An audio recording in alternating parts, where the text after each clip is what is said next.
welcome. So this time's reading log, I'm gonna be reading a lot of first volume because I have a lot of them, and they're mostly new series that I haven't read before. And so we're gonna start with this big fantasy called The Spellbook Library, Volume 1 by Uta Isaki. This is all about spellbook with magical beasts, and apparently a lot of the locals use magical beasts for daily use. And so we have our two main characters named Toru and Yan. Coincidentally, they met on the street because Toru was in trouble and Yan decided to help him. And they were actually heading to do an exam to become a spellbook librarian. And during the exam, their partner and they did well, and so they passed the first test. Now, the second test was taken the next day, and it will be determined which department they will be working under. And the three departments are PR departments. The second one is a department that deals with daily management, restoration, and behind the counter. And lastly, which is I find it very dangerous, is concealing magical beasts into a spellbook. And Yan wanted to be part of that department. However, these two, after the second exam, they actually both end up in the PR department, which he wasn't happy, but you know what? They can actually change department after a year. On the first day of working under the PR department, their job was to entertain the kids as they're visiting the library. And so they had to wear this bunny costume. Of course, they're not happy, but it is what it is. And I forgot their PR department head name, but they call her a princess because she is royalty. And so she was in charge of the tour while the two main character had to dress up as a bunny. And after that whole tour, something happened.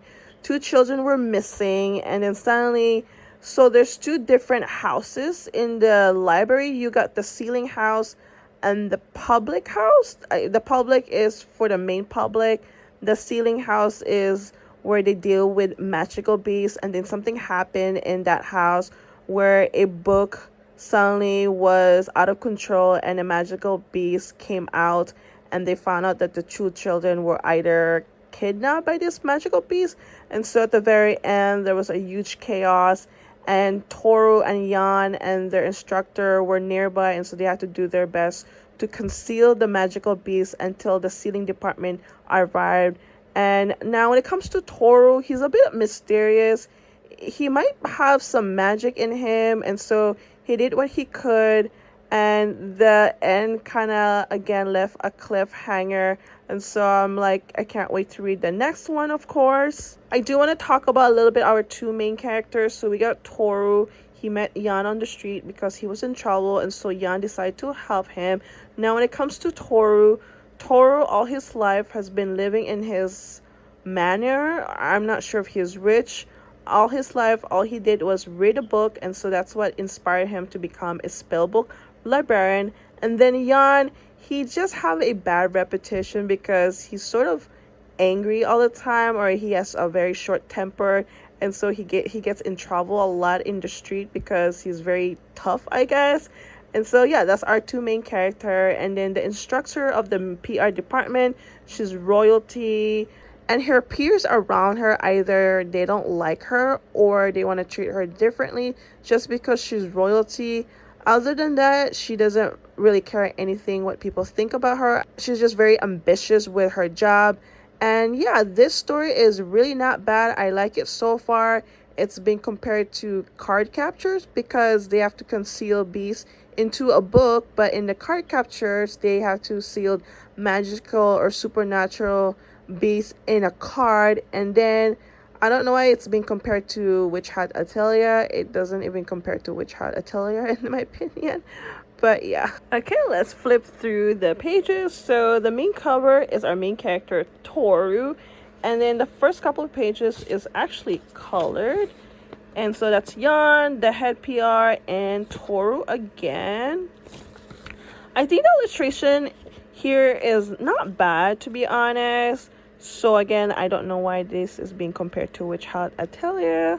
No offense, but other than that, can't wait to read more of this series because volume 1 did end with a cliffhanger, but it seems like this is going to be a slow release, which I hope not. And so yeah, there's definitely a potential reading this series. I like it because it's a big fantasy. It's somewhat different from other story, and so looking forward to read more of this. Alright, I finished this first volume of The Guy She Was Interested In Wasn't a Guy at All by Sumiko Arai. It's a cute GL Yuri manga. So we have our two main character, Aya and Koga. Koga works at a CD shop, and then one day Aya decided to visit this shop, and she realized the guy behind the counter is really cute and all, and so she has this biggest crush on him. However, she doesn't know that this guy is actually a girl, and this girl happened to be in the same class as her because almost, I guess, every day she talks about the guy in the shop, how he's cool and all, and this guy happens to be a girl and is sitting next to her. Mind-blowing. So Koga is feeling awkward and uncomfortable, and she wants to clear the air that, hey, I am the guy in the CD shop, and stuff like that. But now Aya is very head over heels. She loves music so much. She keeps going to the shop because it's the only way for her to see him, but she doesn't know that this is her classmate. Though down the line, she will notice little by little about Koga, I guess her expression, and then she overheard that, Koga is the guy in the CD shop, and she wished she would tell her herself instead of talking to a friend. This friend somehow got into the picture. Either he had a thing for Koga or Aya. I was a little bit confused on that part because he starts hanging out with Koga, and he's somehow in the middle between this situation, and he's been trying to convince Koga to tell Aya about her real identity, but of course that's going to be hard on her. And Aya, on the other hand, has been feeling awkward, or now that she knows the secret, it's sort of a bit a mess. But eventually these two girls do make up and become friends because they really love music. Now that they are friends, I think the friendship is becoming something else. I mean, Aya did had the biggest crush on her, but I think her feelings is still there. And when it comes to Koga, maybe she feels the same. But you know what? This story is cute. I'm really enjoying it.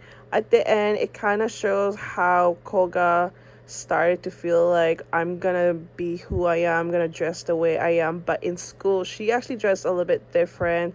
And outside of school, she's more herself. But other than that, it's a really cool story. And I'm actually looking forward to read more of this. I think this is my first... No, this is not my first GL.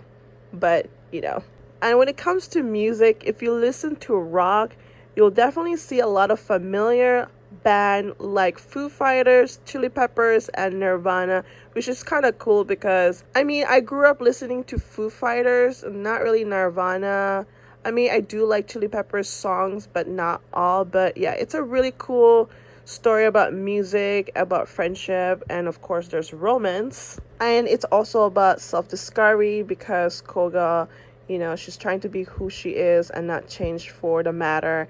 And I like about that because you want to be surrounded to people that you want to be with and feel happy with also. This is actually a pretty cool manga because it's somewhat colored. You have that two-tone, your regular black and white, and this green color. And the first few pages is colored, like, your usual color. Let's see. And the chapters is a little bit divided differently. Had your little, what's going to happen within this chapter. And these are kind of short, to be honest. But yeah, here it is, the colored one. I think we might have one more right here. This is when Aya decided to visit the shop. That's Aya, and this is Koga. And so here's some insight from the pages. You got your two-tone, black and white, and the green color. It's pretty nice, actually. It kind of pops out, in my opinion. Yeah, it's a really cool story. I'm actually looking forward to read more of this.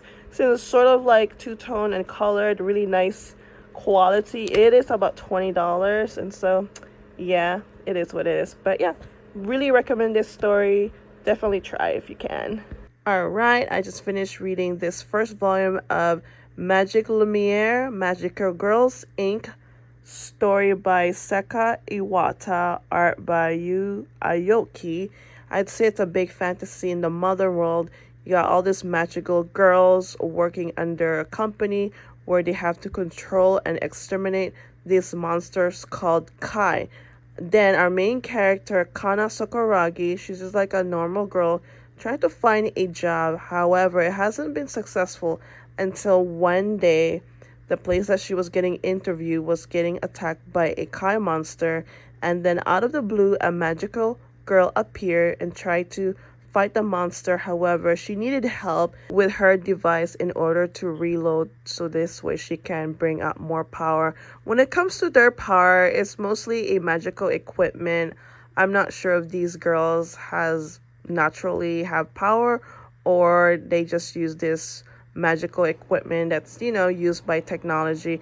Anyway, so Kana had to help Koshigaya, and she was able to do that because she has good memory, because she read a manual about using these magical devices that the magical girls use. So in that situation, everything went well. Koshigaya was very impressed with Kana's memory and her skills, and that she decided to ask her if she wants to kind of work with the company or just go with her and see if she's interested. And then once she went to the company and met everyone, she had a second thought, but she realized this could be something else because she's been trying to find a job and yet it hasn't been successful, and so she wanted to give this a try. And then I think either it was the same day or the next day, she had her first mission. Oh, well, before that, she had to learn how to use a magical broom. That's one way for them to get around. At first, she had a hard time, and then she realized she need to read the manual in order to get everything right, because Koshigaya just usually go with her wits, but this time she doesn't want to trust Koshigaya and she just wants to read the manual, so this way she know how to use the magical broom. And so in her first mission, at first, everything was going so well. Koshigaya had to rescue someone in the building, and these monsters usually appear in certain elements in the building. And kind of noticed that Koshigaya's broom seems to be functioning not well, and she had this idea after reading the manual that the broom can release some power. At first, Koshigaya didn't want her to do that because she's still a newbie and it might be dangerous for her. However, the boss man decided to let her do it because they really had no other choice. And so Kana released some power from the broom, and actually everything went well. And Koshigaya was very proud, and even the company as well. And ever since her first mission, they decided to just hire her as a regular and have a contract because it was supposed to be a startup. And everyone else is so happy and very impressed with her skills. And that is how she got hired, is because she really has good memory and she's very knowledgeable.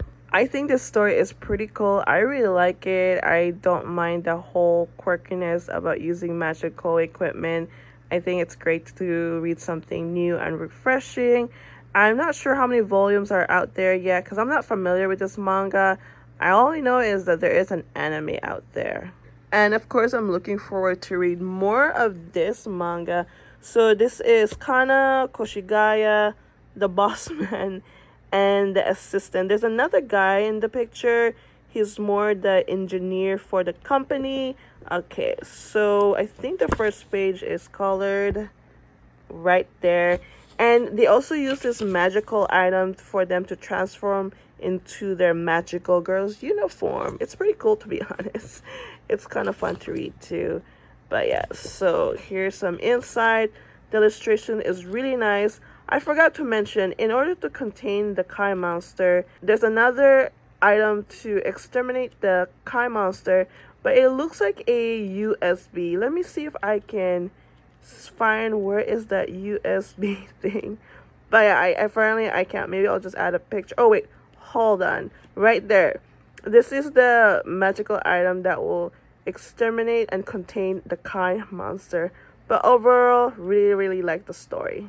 I just finished reading this first volume of Star-Crossed by Junko, creator of Kiss Him, Not Me.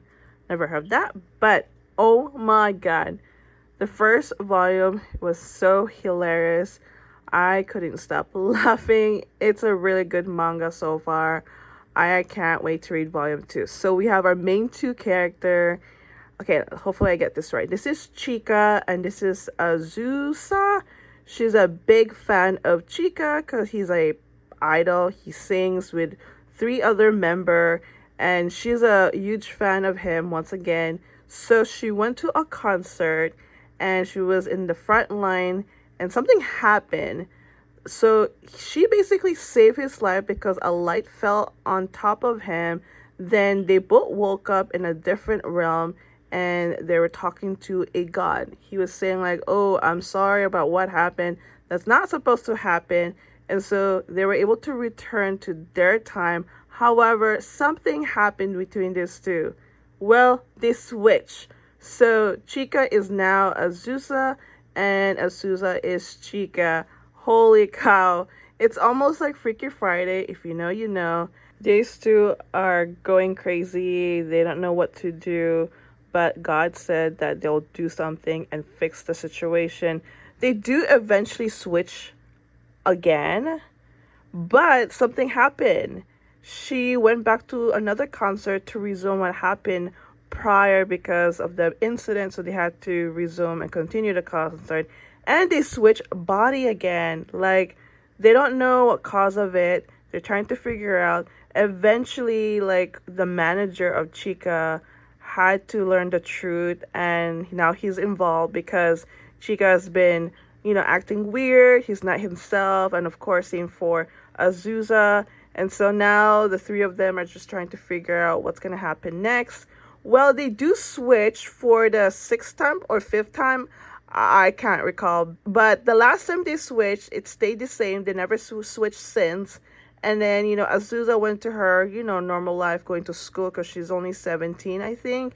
And then next thing you know, in her class, they have a new student and it happened to be Chica. Like, what the heck? So the first volume ended like that. And now Azusa is freaking out because her biggest crush is there also. And she's sort of been missing him because she didn't mind kind of switching because it was kind of interesting for her to be in her favorite idol's body. But of course, Azusa doesn't want that. But yes, it's going to be super interesting dynamic between these two.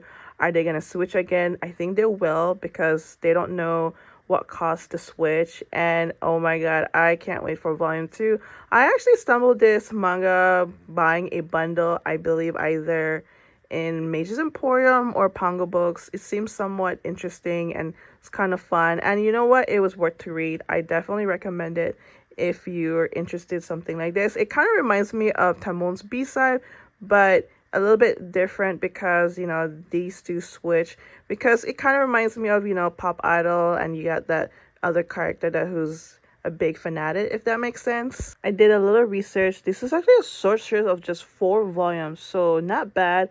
And I think that's going to be great because it's going to be quick and easy and it's not going to lag the story. And so definitely going to grab the rest of the volume. And let me just show you some insight from the first volume as always. Here we go. Some colored pages. Chica and Azusa.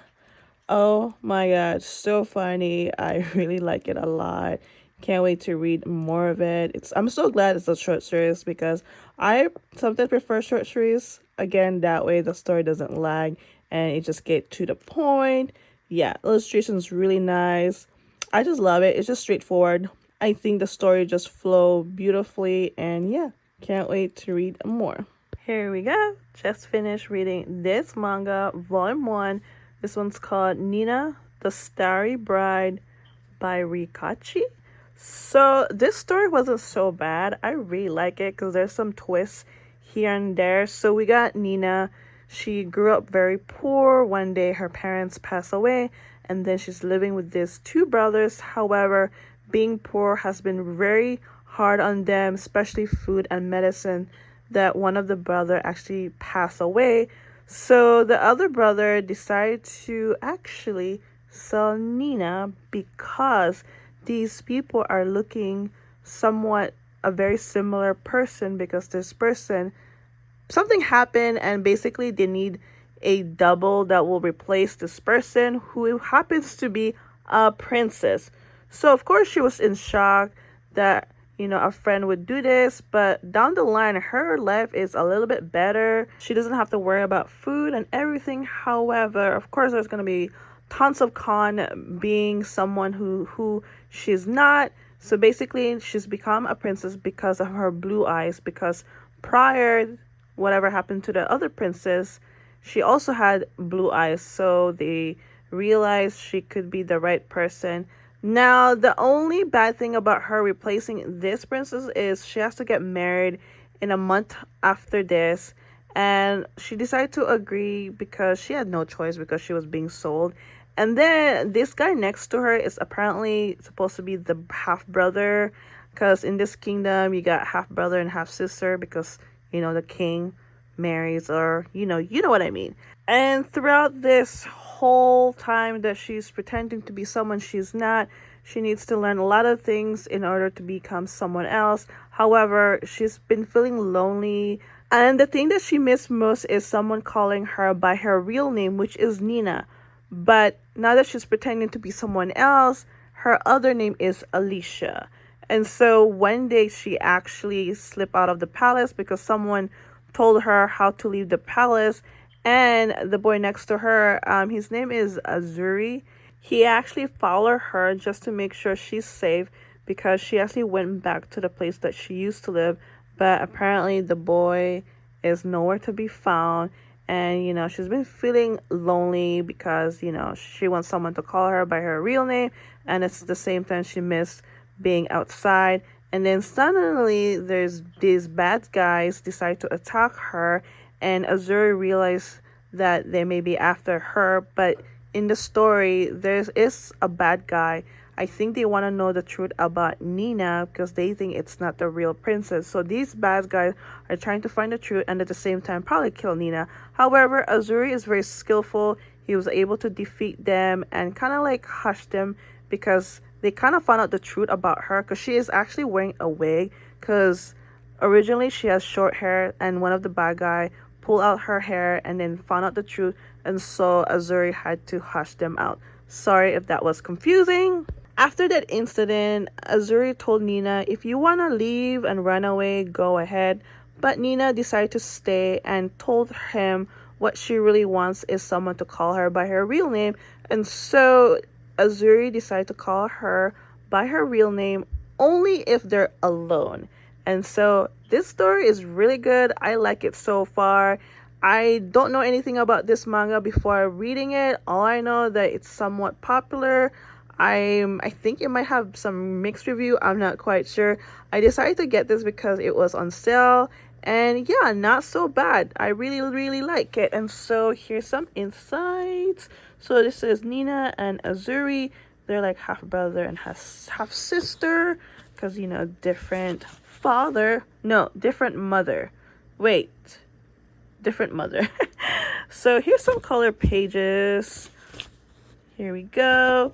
Really nice illustration, easy to read. This was very quick in my opinion. This is the other half brother. They actually met in the palace because Nina sometimes loves to get out of her room because she feels very stuffy, and they decide to like wander around the palace, and then something happened. But yeah, really not bad. I really like it. I can't wait to read more of this. After reading Nina the Starry Bride, I decided to read one more for the day. This one's called By the Grace of the Gods. Story by Roy, art by Run, character design by Ririnra.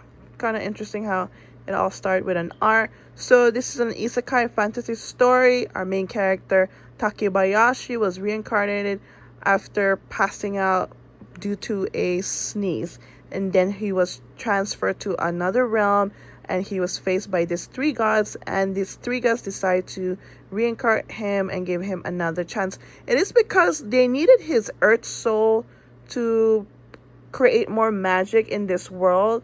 I think I got that right, because there was a big explanation why he was either there in the first place. And so instead of a 39-year-old man, he was reincarnated to a little boy. I'm not sure how old he is. And then when he was transferred into this world, he decided to just live on his own for the next 3 years. And he met a slime, and then slowly this slime evolve into a different slime, because throughout the story he has all different type of slime. A slime that cleans, a slime that's has a poison resistance, and other slime. Basically, he tames these slimes and they evolve into something else. He realized they evolved due to certain food, and that is how he was able to cultivate so many slime. And then one day he helped a group of men who was needing help because one of their men was injured, and so he gave them like a certain magic potion, and they were very impressed to see a young boy has all this skills and magic and everything that they know anything about magic. And so he decided to help them and brought them to his place. Again, they were pretty shocked because he's been living alone all this time, and he's very well kept and know how to survive on his own. And again, they were so impressed because who can manage having all this magic, and especially have all this magic and learn to do it on his own. Of course, he had to tell some lies about his background and all that, because the gods kind of told him and instructed him like, you have to have certain history, if not people will think of course you're not from here. Afterwards, once the injured man was fully healed, they of course had to leave and go back to their town. One of the men is actually a lord, and of course he was very appreciative of what he'd done. And I think many months later, or maybe a month, they came back with an entourage. He basically brought his family, the butler, the maids, and other people. And I guess they were very curious. Not only that, they wanted to reward him for what he did, especially healing one of his men. And of course, they wanted to learn more about him. And they were very curious about his slime, because now the Lord used to be a tamer and he decided to do something else, and being a tamer can be difficult and challenging. However, when it comes to Takebayashi, it seems like taming slime was very easy for him, but of course it's not that easy. However, he was just very knowledgeable and knew exactly what to do, and the rest of the family were very impressed, and I think they were just very curious at the same time of how he did it. And after that, they just had their, nice moment together, getting to know each other. And they were just very in awe in everything he does, the potion, the slime, his place, especially his place, because it's very well made. And they believe that he should be doing something more, especially with his skills. And so they did invite him if he wanted to go and explore and go with them to the next town, or the town that they needed to go.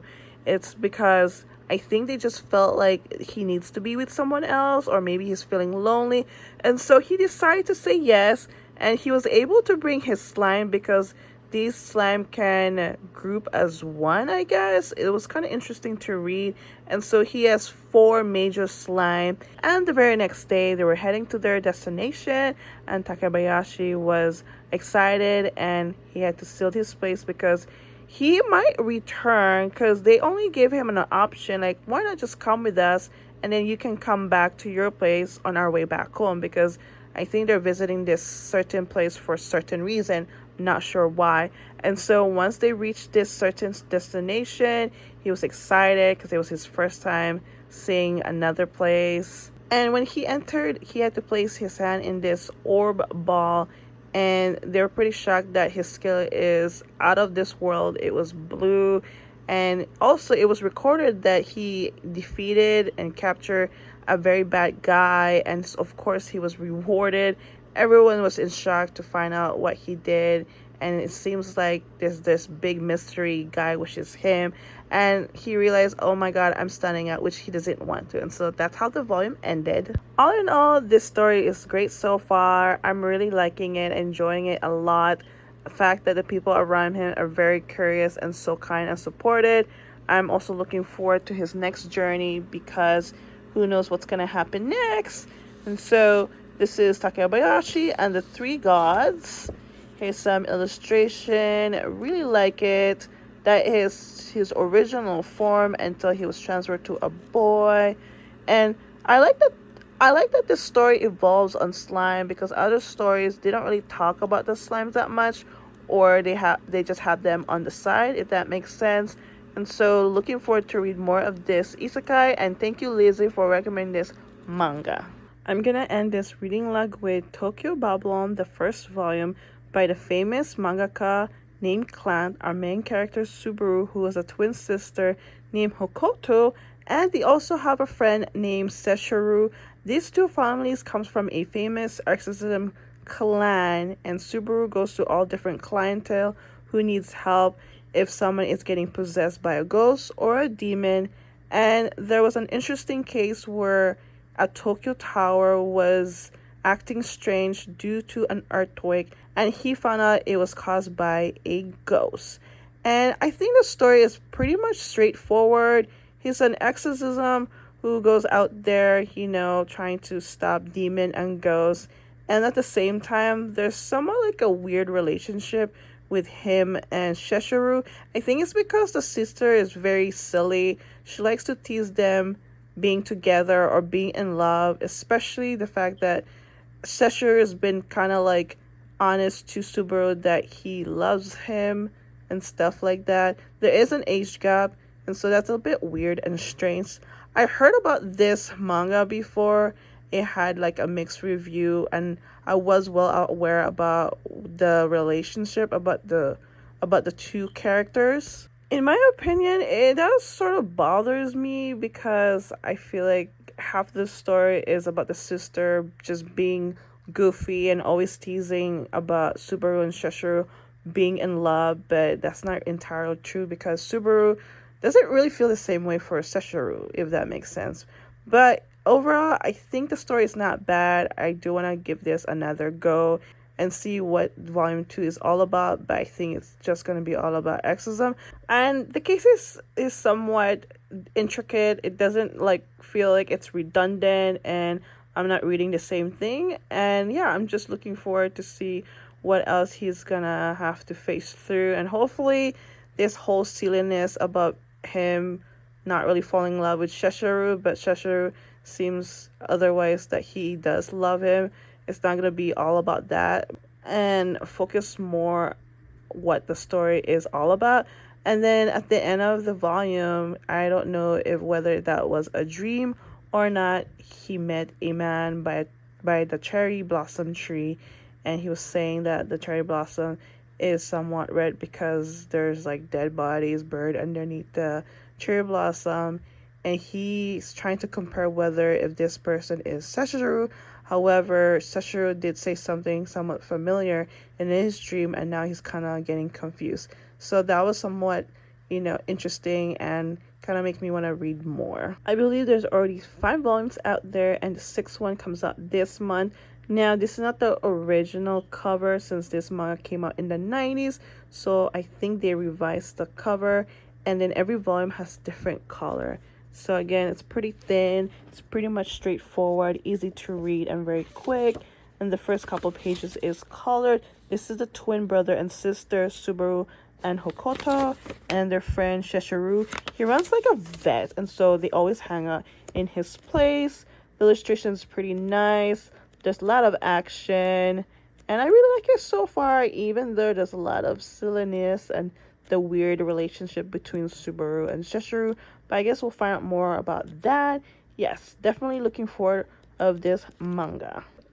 We've reached the end. This is going to be the end of my reading log on this video. So this time I didn't read that much because on the first week I had a really horrible back pain. It was very uncomfortable for me to sit and read. I prefer to sit and read. I never thought of just laying down and reading, but instead I was watching a lot of animes. And so I read about 7 volumes, which is all first volume, which is not bad. And they're all new to me, and to be honest, they're all good so far. Nothing was disappointing, and every single volume had something to offer, from romance to fantasy and an exorcist. And I honestly didn't mind all of this. I'm actually looking forward to read the next volume. I think I might get Spellbook Library pretty soon because it left a cliffhanger, and the rest I'll probably wait because I realized I don't want to rush getting the second volume because I have this tendency to just let it sit there. When I'm ready and good to go to read the next volume, I'm definitely gonna grab them. But for now, I'm gonna wait. And so I just want to say thank you so much for watching this video. I hope you enjoy it, and I'll see you guys next time.